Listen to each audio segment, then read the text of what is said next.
नमस्कार दोस्तों, मैं आप सभी का दोस्त आनंद यादव एक नई टॉपिक यूनिट डिजिट आज आप सभी को पढ़ाने वाला हूँ। यूनिट डिजिट यानी इकाई अंक। हर परीक्षाओं में जैसे ये हो गया एसएससी हो गया और ग्रुप डी हो गया, रेलवे से संबंधित जितनी परीक्षाएं होती हैं, एक दिवसीय परीक्षाएं जितनी भी होती हैं, सब में जिसमें मैथ आता है उसमें 3 से 4 नंबर का हर बार यूनिट डिजिट से पूछा जाता है, यानी इकाई अंक से इकाई अंक ज्ञात करना। तो इकाई अंक ज्ञात करना मैं आज आप सभी को अच्छे तरीके से बता दूंगा।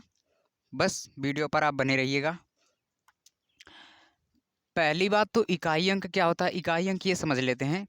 जैसे इकाई अंक अगर मैं आप सभी को पता होगा कि इकाई अंक क्या होता है। जैसे इतनी बड़ी संख्या दे दिया तो इसकी जो लास्ट वाली गिनती रहती है इसी को इकाई अंक बोलते हैं। उसके बाद वाली गिनती को दहाई अंक बोलते हैं, फिर इसके बाद वाले को सैकड़ा, फिर उसके बाद हजारवां अंक। तो सबसे आखिरी गिनती को इकाई अंक बोलते हैं। तो हमें हर सवाल का आखिरी गिनती पता करना है, यानी इकाई अंक पता करना है। पहली बात तो इकाई अंक हमेशा या तो जोड़ में आएगा, या तो घटाना में आएगा, या तो गुणा में, या तो भाग में, या तो घात में। इन्हीं 3-4 चीज़ों में आएगा। जैसे अगर जोड़ है 60 + 50 है, तो हमें जोड़ में भी हमेशा इकाई अंक का जोड़ करना है, यानी 0 0 का जोड़ करेंगे। इकाई अंक से इकाई अंक निकालना है तो इकाई अंक से मतलब रहेगा, तो 0 होगा इसका। अगर मैं यहाँ पर घटाना कर दूँ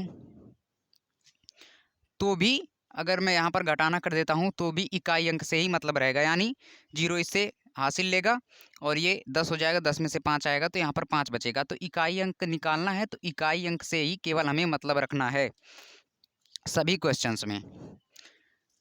अब समझते हैं जितने भी कठिन कठिन क्वेश्चन इससे आते हैं उन सभी का हल कैसे करेंगे। जैसे अगर गुणा में कोई आता है, कितना भी बड़ा गुणा रहे, जैसे यहाँ पर दिया है 85,368, यहाँ पर 97,343, यहाँ पर 4,562, इतनी बड़ी बड़ी संख्याओं का गुणा करने के लिए दिया और आपसे पूछा है इसका इकाई अंक क्या होगा, यानी इसका यूनिट डिजिट क्या होगा। तो मैं बोला ना केवल इकाई अंक से मतलब रखना है, तो यानी इसका इकाई अंक निकाल लेते हैं। इसका इकाई अंक 8 होगा, इसका इकाई अंक 3 होगा, इसका इकाई अंक 2 होगा। तो 8, 3 और 2 इकाई अंक निकालना है तो इकाई अंक का ही गुणा करेंगे। तो इसका इकाई अंक 8, इसका इकाई अंक 3, जब गुणा करेगा तो आएगा 24। 8 तिरिक 24। फिर अब 24 से किस में गुणा कराना है, इसके इकाई अंक में, यानी 2 में। तो 24 का इकाई अंक 4 और इसका 2, तो 4 दूना 8। तो इतने बड़े सवाल का इकाई अंक अब चुटकियों में निकाल देंगे कि इसका इकाई अंक कितना आएगा। जैसे 8 तिरिक 24, 24 का 4 लेंगे, फिर यहाँ का 2 लेंगे, 4 दूना 8, तो इसका इकाई अंक 8 हो जाएगा। गुणा में इकाई अंक निकालना रहेगा तो इकाई अंक का गुणा कर देंगे, उसका इकाई अंक बता देंगे, वही आपका आंसर रहेगा।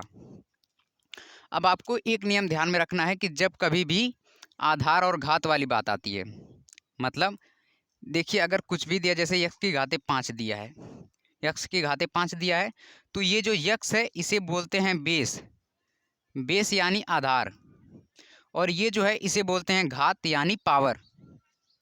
ठीक है, तो अगर घात वाला क्वेश्चन रहेगा, इकाई अंक से संबंधित हमेशा घात वाला ही क्वेश्चन पूछा जाता है, तो घात वाले पर ज़्यादा ध्यान देंगे। घात वाला क्वेश्चन है ये, तो इसका इकाई अंक हमें देखना है। इसका इकाई अंक 0 है, इसका इकाई अंक 1 है, इसका इकाई अंक 5 है, इसका इकाई अंक 6 है।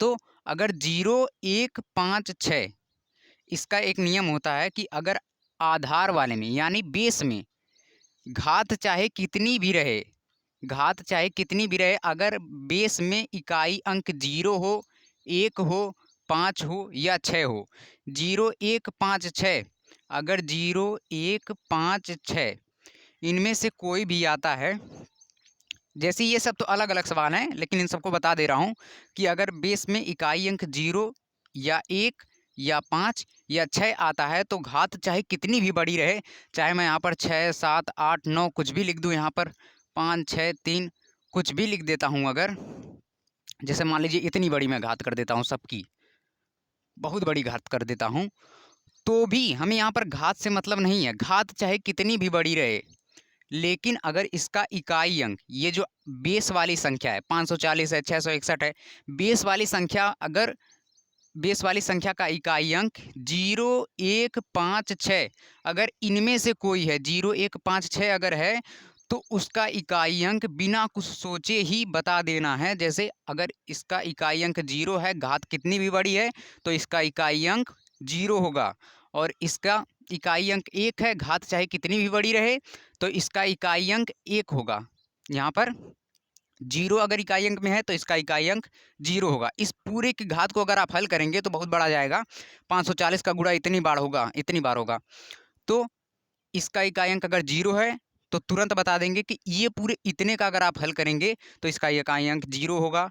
अगर यहाँ पर 1 दिया है, इसकी भी घात कितनी भी बड़ी रहे तो भी इसका इकाई अंक 1 होगा। मतलब जब भी 0 हो, 1 हो, 5 हो, 6 हो, कहाँ पर आधार में, आधार के इकाई स्थान पर 0, 1, 5, 6 होता है तो वही उसका इकाई अंक होता है। तो इस पूरे सवाल का इकाई अंक आप बता देंगे। इसका कितना इकाई अंक होगा, इसका इकाई अंक 0 होगा। इसका कितना इकाई अंक होगा, इसका इकाई अंक 1 होगा। इसका कितना इकाई अंक होगा, इसका होगा 5, इसका होगा 6। अब मैं इस सवाल को और बड़ा कर देता हूँ। ये तो प्रत्येक का इकाई अंक मैंने निकाल दिया, ये तो कामा लगा था। अब मैं अगर यहाँ पर गुणा कर दूँ, अब मैं यहाँ पर अगर गुणा कर देता हूँ तो आपको लगेगा कि ये तो बहुत बड़ा सवाल हो गया, कठिन भी हो गया। लेकिन इसका हम इकाई अंक निकाले हम लोग 0, इसका इकाई अंक 1, तो इसके इकाई अंक में गुणा कर देंगे, इसके इकाई अंक में गुणा कर देंगे तो जो प्राप्त होगा उसका इकाई अंक इसका आंसर होगा। ठीक है, पहली बात तो अगर घात वाला सवाल है तो आधार में अगर 0 है, 1 है, 5 है, 6 है, इकाई वाले स्थान पर, ये देखिए इकाई का स्थान, इकाई का स्थान, इकाई का स्थान, इकाई का स्थान, तो घात कितनी भी बड़ी रहे वही संख्या इसका इकाई स्थान होगा, वही संख्या इसकी इकाई अंक हो गया। तो अगर इस सवाल को बड़ा करेंगे तो गुणा कर हम सब में लगा दिए हैं, तो गुणा लगा दिए हैं तो भी घबराने की कोई बात नहीं है। यहाँ पर 540 का और इतनी बड़ी घात रहेगी, इसका इकाई अंक 0 आया था, यहाँ पर 1 आया था, यहाँ पर 5, यहाँ पर 6। तो 0 अगर कितनी भी बड़ी गुणा वाली संख्या रहे, अगर उसके बीच में कहीं भी 0 आ जाता है तो 0 कितनी भी बड़ी संख्या से गुणा करेगा टोटल को 0 बना देगा। ठीक, ये तो आपको समझ में आ गया होगा। अब ये 5 छक 30 करेंगे, फिर 30 से कम 30 करेंगे, फिर 30 से गुणा करेंगे 0 में तो 0 बना देगा।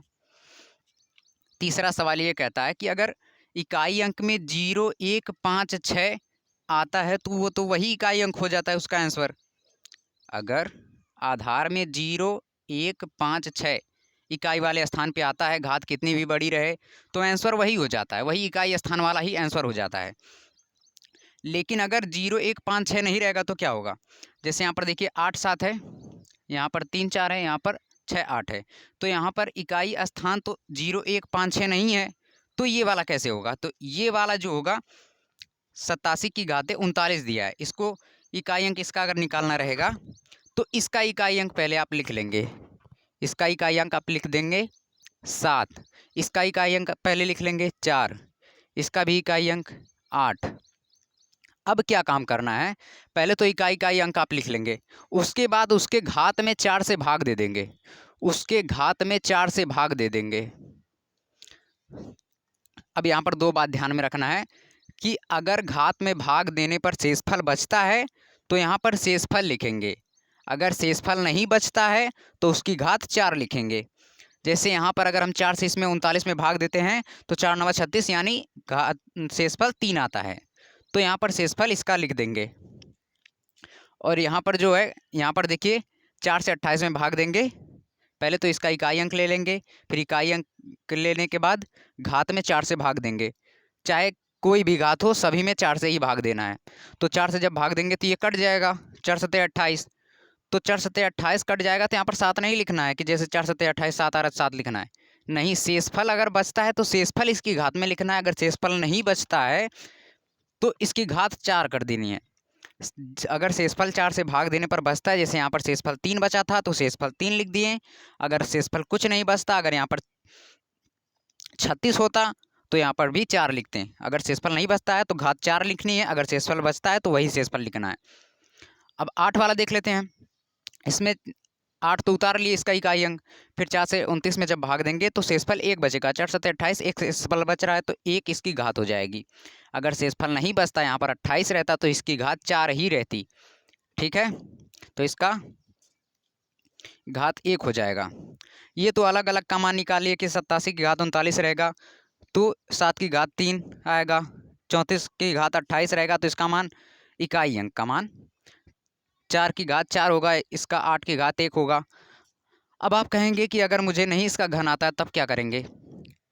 इसका घन नहीं आता है और या इनका मान नहीं मुझे पता है, तो ये तो जानते होंगे कि 7 की घात 3 का मतलब 7 का 3 बार गुणा, और इसका 4 का मतलब 4 का 4 बार गुणा। 8 की घात 1 का मतलब 8 का बस 1 ही बार रहेगा। तो 7 सते 49 होगा। अब 49 का आप एक 9 लेंगे इकाई अंक, फिर 7 में गुणा करेंगे। 7 सते 49, 49 का 9 लेंगे, फिर 7 में गुणा करेंगे तो आएगा 63। तो इसका इकाई अंक कितना आया? इसका इकाई अंक आया 3। अब इसका 4 चौके 16 हो गया और ये भी 4 चौके 16, तो 16 16 ये गुणा हो जाएगा। इसका इकाई अंक लेंगे तो 6 के 36 हो जाएगा, तो यानी इसका इकाई अंक आ गया 6 और इसका इकाई अंक 8। इसका इकाई अंक 8 हो गया।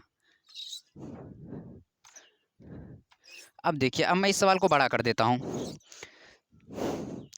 इस सवाल को बड़ा कर देता हूँ। जैसे यहाँ पर मैं कामा के हटा करके अब यहाँ पर गुणा कर देता हूँ। अगर मैं यहाँ पर गुणा कर दिया तो आपको लगेगा कि ये तो और ज़्यादा बड़ा हो गया। नहीं, बस आपको इसका मान निकालना पता रहना चाहिए। गुणा हो, जोड़ हो, घटाना हो, आसानी से आप कर लेंगे, केवल इकाई अंक से ही मतलब है। ठीक है, तो यहाँ पर इसका इकाई अंक 3 हो जाएगा, यहाँ पर इसका इकाई अंक 6 हो जाएगा, इसका इकाई अंक 8 हो जाएगा। तो इन तीनों का जब गुणा करेंगे 8 छक 24 हो जाएगा, गुणे 3, ओह सॉरी 8 छक 48 होगा, 8 छक 48 गुणे 3। तो इसका इकाई अंक इसके इकाई अंक में गुणा कर देगा तो 8 तिरिक 24 यानी 4 आ जाएगा। 3 छक 18, या इससे करेंगे 3 छक 18 अगर करते हैं फिर गुणे 8 करते हैं तो इसका इकाई अंक गुणा करेगा तो 64 आएगा, तो भी 4 इकाई अंक आएगा। और अगर इसका गुणा करते हैं तो 8 छक 48, 48 गुणे 3 मतलब 3 से 8 में गुणा करेंगे तो भी 4 आएगा, यानी इसका इकाई अंक आ जाएगा। पहले नियम में ये है कि जितना भी गुणे में संख्या रहेगी इकाई अंक का गुणा कर देंगे, आ जाएगा आंसर।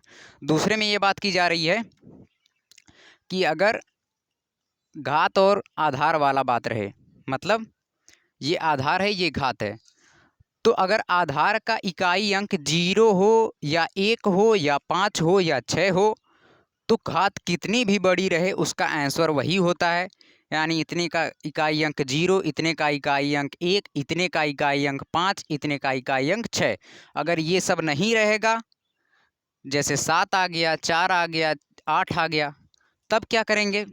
तो 7 आ गया तो 7 को उतारेंगे, 4 आ गया तो 4 को उतारेंगे, यानी इकाई अंक को पहले उतार लेना है और घात में 4 से भाग दे देनी है। घात में 4 से भाग देने के बाद शेषफल जितना बचता है वही उस घात पर लिख देते हैं। अगर शेषफल नहीं बचता है तो घात के जगह पर 4 लिख देते हैं। अब अगला सवाल यहाँ पर आइए देख लेते हैं। अब इसमें समझने वाली बात है। अब देखिए, वहाँ तक तो हम समझ गए कि अगर इकाई अंक 1 हो, 0 हो, 1 हो, 5 हो, 6 हो तो वही रहता है, और अगर वो नहीं है तो किस तरह से करेंगे। यहाँ पर दोनों समझ लिए। इससे बड़ा सवाल ये देखिए ये है। अब यहाँ पर आपको ये दिख रहा होगा कि इसके इकाई अंक में 4 है, इसके इकाई अंक में 5 है, यहाँ पर 1 है। तो पहले वाले नियम से नहीं, दूसरे वाले नियम से आप देखेंगे 0 1 5 6 वाला जो नियम है, तो यहाँ पर आपको 5 दिख रहा है, यहाँ पर 1, यहाँ पर 5 दिख रहा है, यहाँ पर 1। तो ये जो 5 है ये 5 ही इसका इकाई अंक होगा। यानी आधार में अगर 0 1 5 6 है तो उसका इकाई अंक 5 ही होगा, मतलब वही इकाई अंक होगा। 0 है तो 0 होगा, 1 है तो 1 होगा, 5 है तो 5, 6 है तो 6। तो इतने का इकाई अंक 5, इतने का इकाई अंक यहाँ पर देखिए 1 है, घात कितने भी रहे 1 ही रहेगा। अब ये वाला ज्ञात करना है हमें। तो मैं बोला ना, अगर 0 1 5 6 के सिवाय कोई दूसरा आता, जैसे 4 आ गया, 8 आ गया, तब क्या करेंगे, तो 4 आ गया तो 4 को पहले उतार लेंगे, फिर इसके घात में 4 से भाग दे देंगे, 4 से भाग देंगे। देखिए कितनी भी बड़ी संख्या रहे उसके लास्ट वाले 2 अंक में भाग देते हैं अगर बड़ी से बड़ी संख्या है तो। अगर बहुत ज़्यादा बड़ी संख्या है तो उसके केवल लास्ट के 2 अंक में आप भाग दीजिए। अगर वो कट जाता है तो इसकी घात 4 हो जाएगी। अगर जितना शेषफल बचता है वही शेषफल लिख देंगे। मतलब इतनी बड़ी संख्या में आप भाग देने जाएंगे ज़्यादा समय लगेगा, तो इसके लास्ट के 2 गिनती में भाग दीजिए, जितना शेषफल आएगा उसको यहाँ पर लिख दीजिए। अगर शेषफल नहीं आता है तो यहाँ पर इसकी घात 4 लिख देंगे। तो जब आप 4 से 93 में भाग करेंगे तो इसका शेषफल आएगा 4, 4 दूना 8 हो जाएगा, तो ये 8 हो जाएगा, तो 1 बचेगा, तो फिर ये 13 हो जाएगा, फिर 4 तिहाई 12, यानी इसका शेषफल 1 आता है। पूरा नहीं कटेगा, इसका शेषफल 1 आएगा। तो 4 पच्चे 20, 4 पच्चे 20 से कम 20, यानी 20 आ रहा है, तो इसका इकाई अंक 0 है। तो इसका आंसर हो जाएगा, इसका इकाई अंक 0, ये इसका आंसर हो जाएगा। और एक बात और समझ लेते हैं, अगर कितनी भी बड़ी अगर गुणा वाली संख्या रहे, ये तो हम लोग इतने बड़े तरीके से कर रहे हैं। अब ये ध्यान दीजिए, अगर 5 के साथ कोई भी सम संख्या आती है, इतनी बड़ी संख्याएं हैं इसमें, अगर इसमें कहीं इकाई अंक पर 5 दिख जाए और इकाई अंक पर कोई सम संख्या दिख जाए, जैसे यहाँ पर इकाई अंक को पहले अंडरलाइन कर लेंगे, यहाँ पर 5 मिल गया, अगर 5 के साथ कोई सम संख्या मिल जाती, जैसे यहाँ पर 4 मिल गया है, 5 के साथ अगर सम संख्या मिल जाती है तो बिना कुछ सोचे ही घात तो कुछ नहीं देखना है, आपको तुरंत बता देना है उसका आंसर 0। अभी हम लोग निकाले थे, इसका आंसर 0 आया था। अगर 5 से हम 4 में गुणा करेंगे तो 20 आएगा। मैं बोला कि अगर किसी भी संख्या के अंत में 0 आ जाता है, या कितनी भी बड़ी गुणा वाली संख्या रहती है, अगर 0 आ जाता है तो टोटल का मान ही 0 हो जाएगा, टोटल का मान ही 0 हो जाएगा। तो अगर कभी भी 5 के साथ सम संख्या है तो इसका मान इकाई अंक हमेशा 0 ही आएगा, चाहे तो आप देख लीजिएगा। अब इसके बाद अगला क्वेश्चन है 7 की घात 5, 3 की घात 5, 5 की घात 5, कितनी भी बड़ी संख्या रहे अगर उसका घात 5 है, अगर उसकी घात 5 है तो वही संख्या उसका इकाई अंक होगी। जैसे 7 की घात 5 है तो यही इसका इकाई अंक होगा। 3 की घात 5 है तो जब आप 3 की घात 5 को हल करेंगे, जैसे 3 गुणे 3 गुणे 3 गुणे 3 गुणे 3 करेंगे, जब आप इतना करेंगे तो भी आपको कितना प्राप्त होगा, 3 ही इसका इकाई अंक प्राप्त होगा। अब आपको हम बता देते हैं कैसे। 3 त्रिका 9, 9 त्रिक 27, 27 3 81, 81 है, 81 गुणे 3, 3 एक कम 3, इकाई अंक प्राप्त हुआ ना वही। अब आप कहेंगे ये तो छोटा वाला समझ में आ रहा है, अब ये बड़ा वाला कैसे प्राप्त पता चलेगा कि इसकी घात अगर 5 ही रहेगी तो इसका इकाई अंक 3 ही आएगा। कैसे देखेंगे, इसको 5 बार लिखेंगे, इसको 5 बार अगर लिखेंगे, जैसे हम लिख देते हैं 6 7 5 3 गुणे 6 7 5 3, ऐसे ऐसे आप 5 बार लिखेंगे तो इसका इकाई अंक तो 3 ही आ रहा है। तो जब इकाई अंक 3 ही आ रहा है तो इसका भी इकाई अंक 3 ही होगा, इसका इकाई अंक 5 होगा, इसका इकाई अंक 3 होगा, इसका इकाई अंक 7 होगा। किसी भी संख्या की अगर घात 5 है तो उसका इकाई अंक ही उसका इकाई अंक आंसर होता है। इसके बाद अगला क्वेश्चन देख लेते हैं। कभी कभी फैक्टोरियल से संबंधित क्वेश्चन पूछ लेता है। फैक्टोरियल क्या होता है, जैसे अगर मैं फैक्टोरियल लिखता हूँ फैक्टोरियल 5, तो फैक्टोरियल 5 का मतलब होता है कि 1 से लेकर के 5 तक की संख्याओं का आपस में गुणा। अगर फैक्टोरियल 5 में लिखता हूँ तो इसका मतलब होगा कि 1 गुणे 2 गुणे 3 गुणे 4 गुणे 5। अगर यहाँ पर 6 लिखता हूँ 6, तो होगा 1 गुणे 2 गुणे 3 गुणे 4 गुणे 5 गुणे 6। फैक्टोरियल का मतलब यही होता है। फैक्टोरियल में बस आपको 2 नियम ध्यान में रखना है कि जब भी आधार में ये देखिए आधार है, आधार का इकाई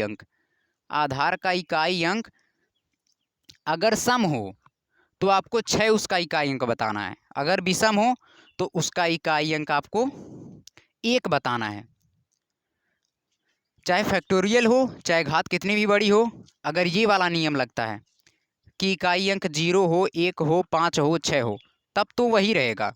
लेकिन अगर 0, 1, 5, 6 को छोड़ करके कोई आता है, तो अगर सम संख्या आती है तो आपको उसके जगह 6 लिखना है, अगर विषम संख्या आती है तो 1 लिखना है।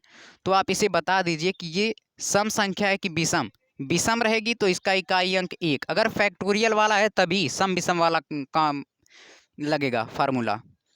ये विषम सात है तो 1 इसका हो जाएगा इकाई अंक, और ये सम है तो इसका इकाई अंक 8 हो जाएगा। ये भी सम है तो इसका इकाई अंक जैसे अगर सम रहेगा तो 6 होगा, और अगर विषम रहेगा तो 1 होगा। यहाँ पर देखिए 6 है तो इसका भी सम है तो 6 ही होगा, तो 6 के 36 हो जाएगा, यानी इसका इकाई अंक 6 आएगा। यहाँ पर 6 देखिए दोनों नियम से आ रहा है। पहले तो इस नियम से आ रहा है कि 6 अगर इकाई अंक में आता है 0, 1, 5, 6, तो घात कितनी भी रहे, चाहे फैक्टोरियल में रहे चाहे कितनी भी रहे, तो उसका इकाई अंक 6 ही आता है। एक तो इस नियम से आ गया, दूसरा इस नियम से अगर फैक्टोरियल लगा है और आधार की इकाई अंक सम है तो उसके स्थान पर 6 लिखेंगे उसका इकाई अंक। तो इसका इकाई अंक 1 हो गया, इसका इकाई अंक सम था तो 6 हो गया, इसका इकाई अंक सम था तो 6 हो गया। नमस्कार दोस्तों, अब अगली वीडियो में मिलेंगे आप सभी से।